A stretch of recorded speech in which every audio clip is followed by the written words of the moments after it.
Back before we hit the road, we owned a nice little house about half a mile from the beaches in a popular tourist area in a fairly nice little neighborhood.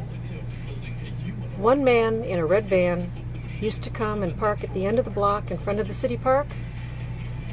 Came late, left early. He only came a couple of days a week. It's very quiet, clean, nobody bothered him. He was fine. After a couple of months, more started coming. Rattletrap vans, they left a mess, pee bottles, poop bags, trash. One of them, at least I know of, was trampling into my front yard to get at the outside water spigot. I finally got annoyed and turned it off. And that very night I came home from work and found one of my little cement gnomes, garden gnomes, knocked over, its ears broken off and its feet broken off. Was it him? I don't know. I can't prove it, but I think it was.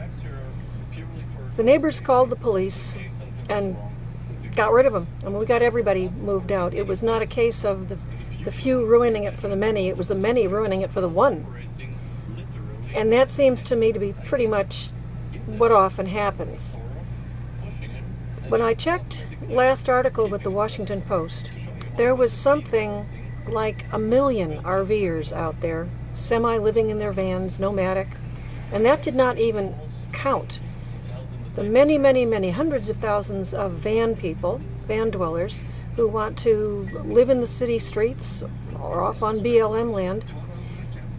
I'm not sure what they're saying when they say, be like Thoreau, take only pictures and leave only footprints.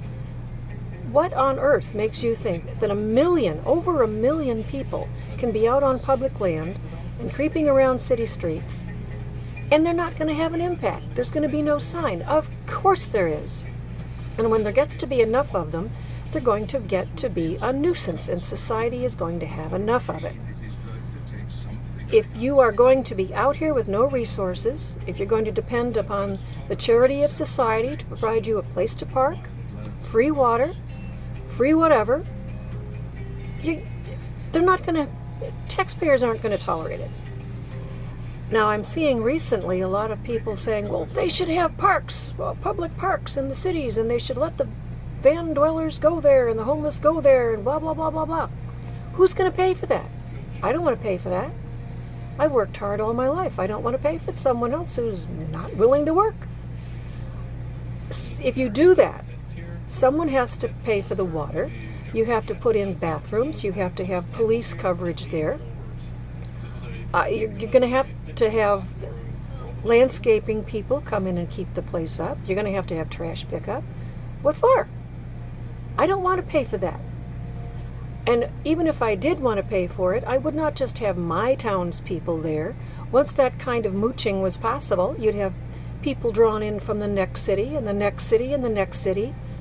It would be a magnet for people who just wanted to abuse the hospitality of the people who are actually working to pay for the system. And that's not going to happen. We are slowly losing the opportunity to go places and camp for free. Walmarts are already closing. We're already seeing a lot of the public parks, the national forests, and BLM land areas closed for camping because people are pigs. And it's not just the few, it is the many. I'm not sure what is going to happen to van and RV nomadic lifestyles, but it's not going to be what it is now for very long.